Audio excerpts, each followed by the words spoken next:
Saudara Bupati Goa angkat bicara terkait pemukulan terhadap warga oleh anggota Satpol PP saat razia PPKM. Bupati mendukung upaya polisi dalam penegakan hukum dan berharap pelaku dihukum seberat mungkin. Bupati akan berkoordinasi dengan Inspektorat Goa untuk menyiapkan sanksi berat dan tidak menutup kemungkinan pelaku akan dipecat secara tidak hormat.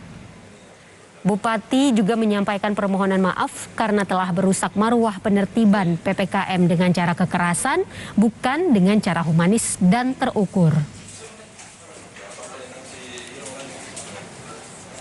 Kalau dilihat dari videonya, maka itu mengarah kepada sanksi yang betul berat menurut saya. Tetapi insya Allah kita dahulukan dulu proses pemeriksaan di Polres selesai persoalan hukum.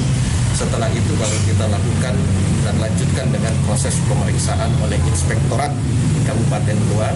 Karena semua sanksi yang akan kita berikan harus didahului dengan pemeriksaan Inspektorat.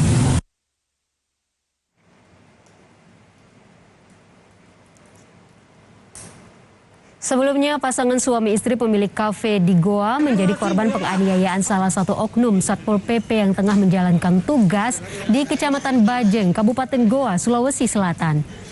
Peristiwa ini viral karena korbannya adalah seorang perempuan yang diduga tengah hamil.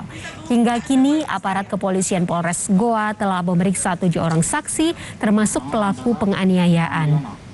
Umur 34 tahun. Identitas pelaku